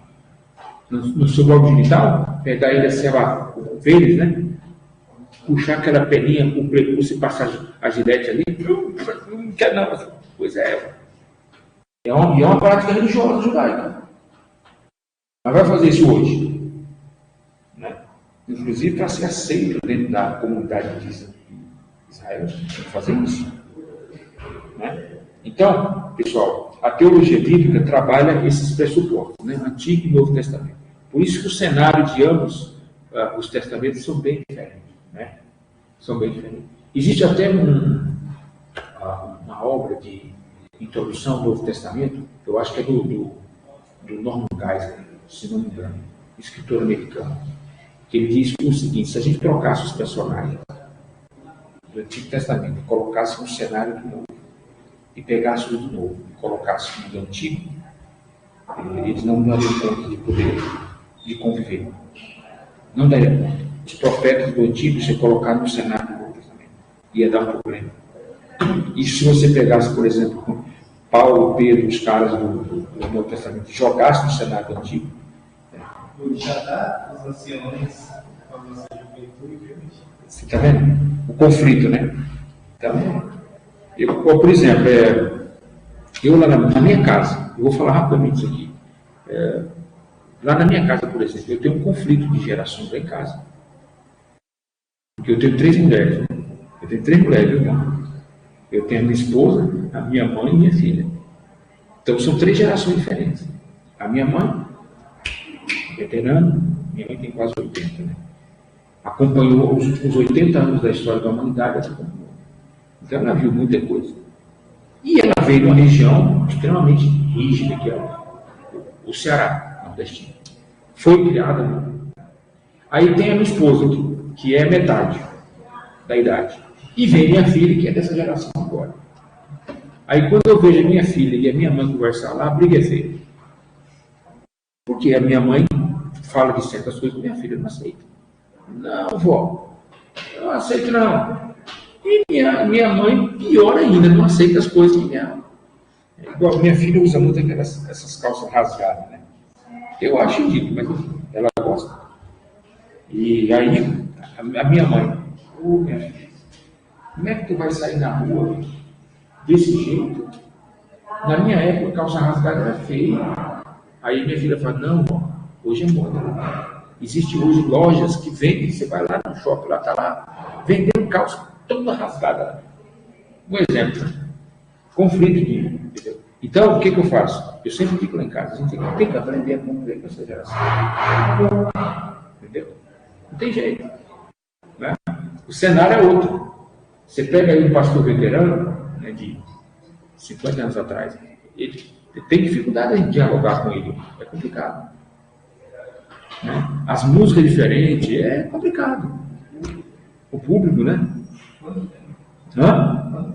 É verdade. Os jovens hoje, né? Muitas vezes, um colega esse dia falou para mim lá na igreja, pastor, por que o jovem daqui da igreja, lá da nossa igreja, não convida nós para vir pregar no culto jovem aqui? Aí eu falei, simples. Eles têm dificuldade de dialogar com você.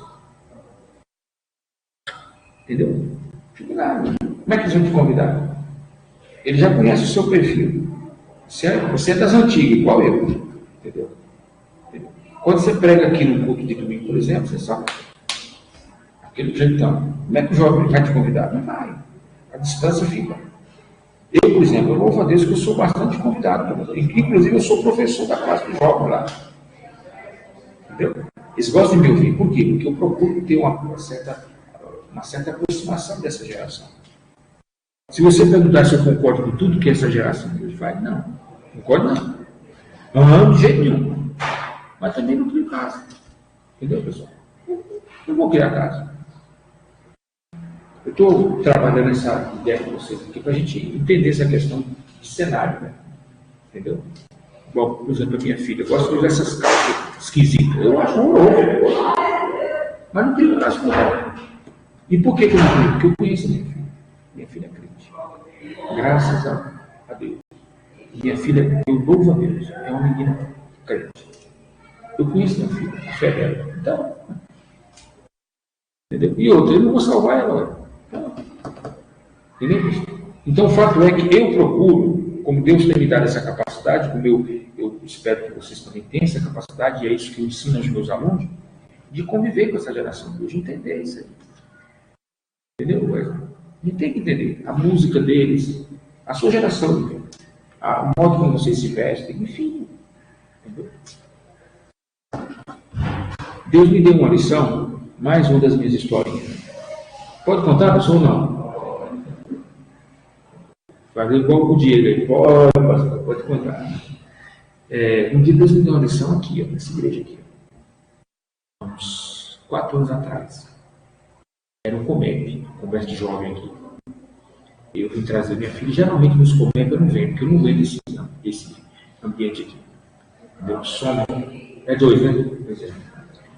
Mas eu incentivo os jogos da minha. Agora eu que sou velho, não venho. Porque o ambiente não é para mim, cara. Eu não aguento esse negócio aí. Aí, mas eu vim trazer minha filha e tal, e aquela noite quem estava cantando era o Morada, aquele rapaz, né, da Morada. Que, aliás, eles cantam bem. Não é o meu estilo, mas cantam bem. Estava cheio aqui, não sei se vocês estavam aqui na época que eles vieram fazer o show aqui. Estava cheio. Aí vem gente, jovens aqui da cidade toda, vem congregar aqui, participar do Comento. O Comento tem essa característica. Né? E eu estava na porta ali, essa porta lateral aqui, deixar minha filha, e eu não entrei não, porque o trem estava pesado. Som e fumaça, e aquelas guitarras e tal, e o baterista estava quase agredindo a bateria lá no trem. Eu falei para minha filha, filha, você fica aí que papai depois pega. Não dá para ficar aqui não. Mas eu fiquei um pouquinho na porta lá, acho que uns 15 minutinhos, só para olhar assim. Entendeu, Wesley? O cenário. Nisso entrou um casal, um rapaz, provavelmente a namorada dele, Rastafari. Aqueles cabelos Rastafari africano, cheio de tatuagem, e um briga aqui, pisa aqui. E eles entraram com a Bíblia na mão, com a camiseta escrita em inglês lá, sobre Jesus e tal. Ele entrou com ela, eles se ajoelharam, assim na minha frente aqui, se ajoelharam, oraram os dois e tal. Aí quando foi na hora da palavra lá, chamaram os jovens para frente para orar, eles foram. Eles se ajoelharam pertinho do púlpito lá. Eles oravam e as lágrimas caíam assim, os dois. Eu estava na porta da igreja e vi essa cena. As lágrimas caíam, eles orando assim. Sabe quando a pessoa faz aquela oração assim, absolutamente almática? Sabe? Aquela entrega ao Senhor? O Espírito Santo falou para mim, está vendo aí? Olha o que eu estou fazendo na vida deles. Olha o que eu estou fazendo na vida deles. No interior deles, no coração deles. Independente do rótulo. Entendeu? Aí eu saí daqui até tocado, emocionado, quando eu vi essa cena. Um menino que, se fosse na minha época, coitado, já estendia a mão e expulsava que era demônio. Então, pessoal, por isso que eu falo aos meus colegas hoje. A gente tem que aprender a dialogar com essa geração, esse cenário, entender isso aí. Entendeu, pessoal? A nossa igreja não vai mais voltar aos costumes de 40, 50 anos atrás. Não vão voltar mais, gente. Vai. Entendeu? Para com isso, com essa bobeira. Os nossos queridos pastores, não vai voltar mais. Acabou. É daqui para frente. Entende? É daqui para frente. Não adianta querer exigir, tá? Entendeu? Não adianta. O contexto hoje nosso é outro. Entendeu? Por isso que Deus levantou Paulo naquele cenário do Novo Testamento. Deus levanta Paulo porque Paulo tinha capacidade intelectual de absorver toda aquela cultura. Por isso que ele foi o apóstolo dos gentios e não dos judeus. Por que ele é chamado de apóstolo dos gentios e não dos judeus? Porque Deus chamou ele para trabalhar com aquele público, com aquele nicho. Né? Nicho que eu falo, grupo, né? De pessoas. E não foi Pedro e Paulo. Então a mesma coisa é a gente hoje. Entendeu, pessoal? Às vezes eu falo para minha filha assim, filha, tal, chama a atenção agora. Você tem que deixar cair a ficha, minha filha. Aí ela fala. Ela me escuta, né? Sempre quando eu vou falar, ela não me interrompe, ela deixa eu falar dela. Ela, quando eu terminei, ela falou, papai, posso falar? Eu falei, pode, o que foi? Ela disse, o que é cair ficha? Aí caiu, foi a minha. Entendeu? Eu falei, rapaz, é verdade. Eu tô falando com a minha filha aqui de algo que ela não conheceu. Que foi o orelhão antigo, né? O telefone antigo. Não foi da sua época não, né, meu filho? Nem da sua.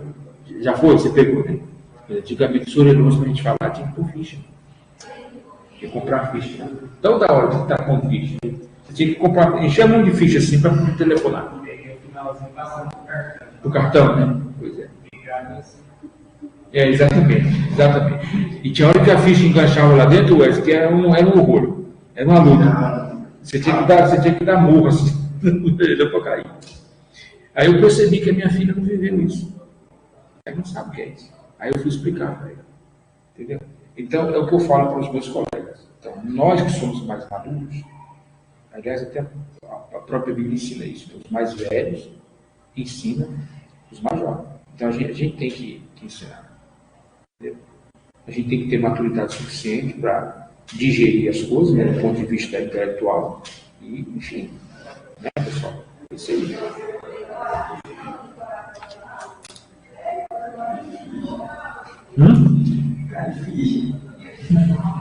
Que ficha, né, velho? Que ficha. Bom, vamos lá. Teologia histórica.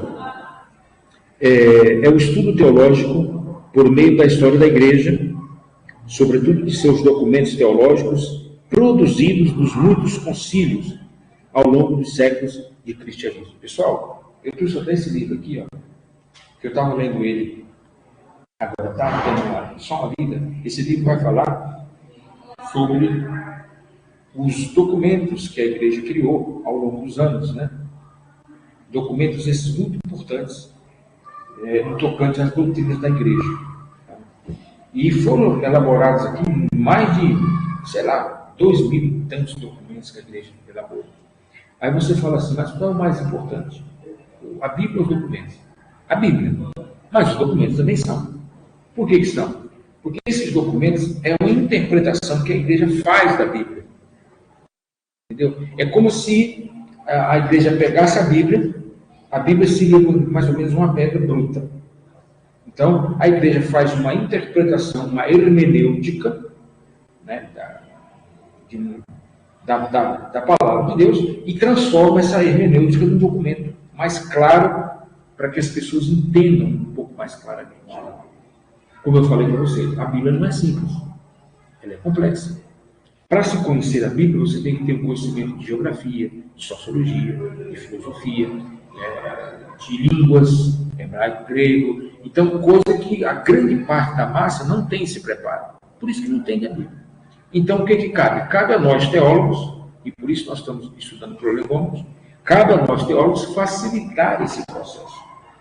Porque nós temos o conhecimento necessário. Entendeu, professor? Eu vou encostar aqui a porta aqui, pessoal. O ar está ligado ainda? Só para a gente poder... Não sei se está ligado. Não sei se ligou, né? Ligou. É só para a gente poder diminuir um pouco o barulho. Então, pessoal, voltando aqui à minha exposição. Então, o trabalho nosso como teólogo visa isso, facilitar com que as pessoas entendam determinado ponto das Escrituras. A Igreja tem as suas doutrinas, eu até falo aqui um pouco mais adiante. Tem. Como é que o povo compreende isso? Por meio da palavra? Sim, por meio da palavra. A palavra é a base. Mas também por meio dos documentos que a Igreja elabora. Entendeu? Por isso que ao longo da história da Igreja, houve muitos concílios. O que eram concílios? Eram reuniões administrativas da Igreja, né? Onde a Igreja se reunia, não para cultuar. Concílio não era culto. Concílio era uma reunião administrativa e jurídica da Igreja. A Igreja se reunia para resolver as suas paradas, entendeu? As suas demandas. Por isso que os concílios, eles eram, em grande medida, reuniões muito pesadas, difíceis, porque tratavam de problema. Toda reunião que vai tratar de problema é uma reunião pesada, não é fácil. Diferente do culto, quando todo mundo tem liberdade para bater palma, levantar a mão, tal, tem música, né, e tal. Geralmente as reuniões administrativas não tem isso. É um ambiente um pouco mais implacável, né? Jurídico, aquela coisa toda. Mas são reuniões que são muito importantes para a Igreja também. Entendeu, pessoal? Porque o culto, ele é para a Igreja enquanto corpo de Cristo. Entende? Para que serve o culto? Para adorar a Deus, para estar junto. Enquanto a Igreja é o corpo de Cristo. Mas tem a Igreja instituição. Essa Igreja instituição precisa dessas reuniões administrativas. Porque tem uma diretoria. Né? Tem pessoas, tem problema, tem pecado, tem crise financeira, tem rebeliões, tem tanto problema na igreja, tanta coisa. Esses problemas são resolvidos nisso. Então, esses concílios elaboravam esses documentos com base na palavra de Deus, tornando essas doutrinas claras na cabeça do povo e corrigindo algumas distorções que havia. Entendeu? Por exemplo, lá em Atos, capítulo 16, 13, 16 por aí, nós temos o primeiro concílio que a igreja de Jerusalém fez, que foi por causa do problema da circuncisão. Porque os judeus que estavam se convertendo ao Evangelho queriam que os gentios se circuncidassem. O gentio, como eu falei agora há pouco aqui, eles não tinham a prática de circuncidar os seus filhos, e nem a si próprio. Logo, eles não iam aceitar isso. Não, eu não, nunca fiz isso. Eles não conheciam o que era circuncisão. Entendeu? Muitas vezes, caros alunos aqui do IBA, vocês que estão me acompanhando aqui, é muito fácil você falar de algo que você já crê. Para você é fácil falar da salvação, do Espírito Santo, do céu, porque você já conhece a verdade. Mas as pessoas que te ouvem não têm a mesma facilidade. Entendeu? Não tem a mesma compreensão de entender aquilo. Não entende. E aí, quando você não entende algo, qual é a sua reação? Eu não estou entendendo nada que você está falando, eu não aceito cristão. Por isso que quando você vai, por exemplo, evangelizar um católico, a primeira reação dele é o seguinte: não aceito isso não. Não aceito de jeito nenhum. Sou católico, vou morrer católico. É porque você já chega lá confrontando ele. Né? E ele não entende, ele não sabe. Até que o evangelho seja gerado, né? A luz do evangelho brilhe nele, enfim, clareie a mente dele, ele vai ficar sem entender. Então foi quando os apóstolos só vão reunir para resolver esse negócio aqui, porque a coisa ficou feia. Eles não queriam estar juntos. E a igreja é uma comunidade. Olha. Como é que vai separar? Entendeu? Como é que separa a igreja? Aí tiveram que fazer um concílio. Vamos reunir aqui e ver o que a gente faz. Qual é a saída que a gente vai resolver? Aí então é quando entra Paulo no processo. E Paulo diz o seguinte: ele começa a ensinar a igreja. Ele fala: olha, é o seguinte, nem os que são circuncidados e nem os que não são circuncidados é alguma coisa. Todos são unidos mediante a cruz de Cristo. Entendeu?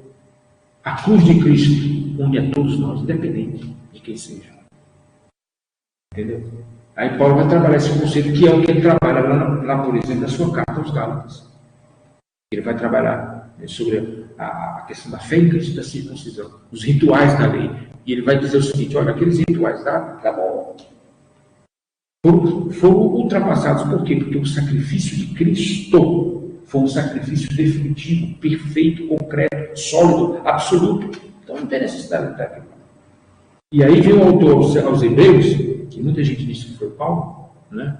Vai trabalhar também a questão, mostrar que Cristo é um sacerdote melhor, Cristo é a aliança melhor, né? Cristo é o cordeiro que foi sacrificado de forma melhor. Ele é melhor do que Melquisedeque, que é uma figura do sacerdócio do Antigo Testamento, que era muito venerado pelos judeus, né? Melquisedeque. E ele vai falar: Cristo é maior do que Melquisedeque. Aí Abraão: Cristo é maior do que Abraão. Moisés: Cristo é maior do que Moisés. Então Paulo vai trabalhar a supremacia de Cristo, se for Paulo o autor aos Hebreus, evidentemente. Né? Lá em Colossenses, que já foi Paulo que escreveu, né? Paulo vai trabalhar também a questão da superioridade de Cristo em todo aquele sistema da lei. Então, por isso que o papel de Paulo foi, teologicamente, Wesley, muito importante nesse processo. E aquela assembleia tentou fazer isso, resolver. Entendeu? E aí, ao longo dos anos, a igreja vem fazendo seus concílios. De quando em quando se levanta a situação, a igreja precisa se reunir para resolver aquilo. Eu me lembro quando aquele movimento G12 começou no Brasil, vindo dos Estados Unidos, como sempre, tudo vem de lá. Importado dos Estados Unidos para cá, gerou, sabe, uma confusão no Brasil. Eu lembro dessa época. Né? E aí muitos pastores discordaram, outros concordaram, virou. Aí a igreja Assembleia de Deus naquela época não era dividida, não havia Madureira, não havia Anápolis, não. A Assembleia de Deus era uma convenção só. No Brasil, a convenção teve que se reunir lá em São Paulo. Todos os líderes das principais igrejas do Brasil se reuniram para resolver a questão. O que vai fazer? A gente aceita o G12 ou não? Como é que faz? Né? Até que se reuniram lá e resolveram não aceitar. A maioria foi votada, né? E a maioria, a liderança da Assembleia de Deus entendeu que o G12 era um movimento herético. E, inclusive, houve até uma separação, não sei se vocês não sabem disso. ou sabem, eu não sei, vocês são muito inteligentes, né? Que havia uma distinção entre o método evangelístico do G12 e os chamados encontros proféticos que eles faziam. Quanto à questão do método, o método era nível. O método de evangelizar, a questão das células, né? A visão celular. Você abre uma célula na sua casa com 12, você abre na sua casa com 12, eu abro na minha casa com 12. Era um movimento das células no modelo dos 12. Então, esse modelo era um modelo bíblico, porque foi exatamente o modelo que Cristo fez, 12 apóstolos. Né? Então, quanto ao modelo, agora o problema eram os encontros que faziam. Porque eles faziam os encontros aí, naquela época, né? Eles alugavam chácaras e faziam os encontros e levavam o povo para lá. E aí, nesses encontros, aconteciam algumas coisas meio esquisitas. Entendeu? Como, por exemplo, regressão psicológica. Entendeu? Autovitimização das pessoas. Entendeu? Em alguns lugares, até a gente ouviu falar de humilhação que as pessoas passaram. Deitar no chão, pessoas pisar em cima. Entendeu? Como forma de suportar a perseguição da igreja. Essas coisas, sabe? Então, tudo isso aconteceu dentro desses encontros. Aí foi isso aí que naquela época a convenção se levantou contra. Foi em relação a isso. Entendeu? Aí a igreja decidiu que é um movimento herético. A partir do momento que a igreja decidiu, a igreja elaborou um documento. Eu tenho esse documento em casa. Ele é de 1994, por aí. Eu sei que ele foi na época da era Collor. Collor era o presidente do Brasil na época. Foi na época de vocês, não, né? Você já era Esse mas não é isso. você não lembra? Pois é. E aí, as Assembleias de Deus no Brasil, como eu disse, era uma convenção só, que elaborou um documento proibindo a realização desses encontros, entendeu? E tal. Então, os concílios servem para isso. Entendeu, pessoal? Muita gente fala, mas esse negócio de convenção, por exemplo, é fonte de poder dos pastores, disputar poder. Acontece isso. Realmente, acontece. Os pastores brigar por poder entre si. Isso acontece. Lamentavelmente acontece. Não deveria acontecer. Mas, infelizmente, acontece. Só que a igreja também não pode ficar sem uma convenção. Entendeu, pessoal? A igreja não pode ficar sem reuniões administrativas. Porque ela é também pessoa jurídica. Entendeu? O corpo de Cristo não precisa de convenção, não precisa de nada disso. Mas a igreja, a instituição, precisa. Né? Como é que a igreja funciona sem CNPJ, sem regime interno, sem estatuto? Essas questões não dá. Entendeu? Alguém falou para mim assim um dia desse, nós você negócio de mandar missionário. O missionário tem que ir, só se Deus mandar, vai. Eu falei, não é bem assim. Né? Só se Deus mandar, vai.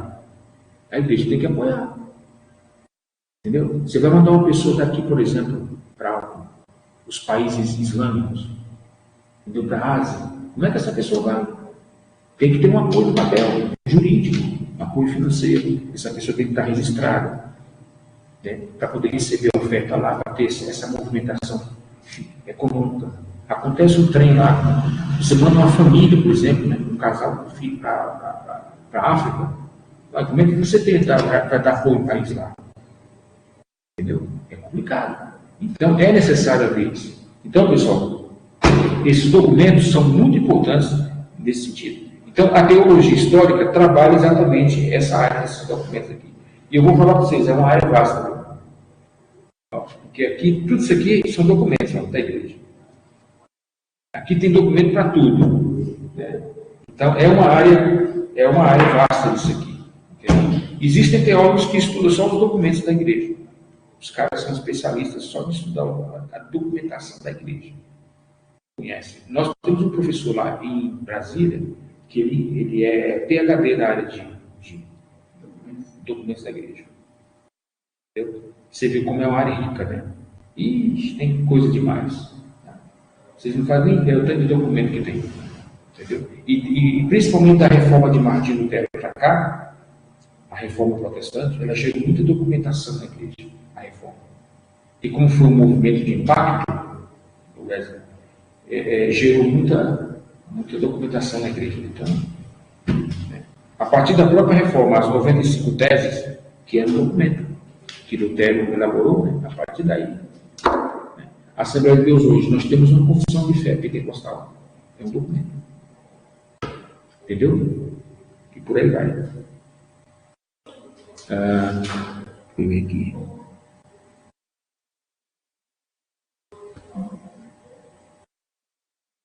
Muito bem, é verdade, igual o voto Lula. Teologia sistemática, nós vamos até que hora, pessoal? Já passou?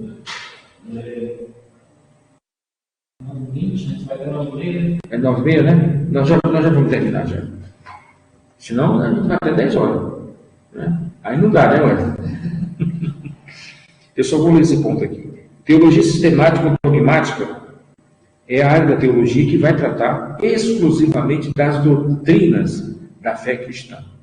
E aqui temos as chamadas doutrinas cardeais da fé. E aqui nós temos 1, 2, 3, 4, 5, 6, 7, 8, 9. Eu coloquei aproximadamente 10 que eu chamo de doutrinas das cardeais. O que é doutrina cardeal? São as principais.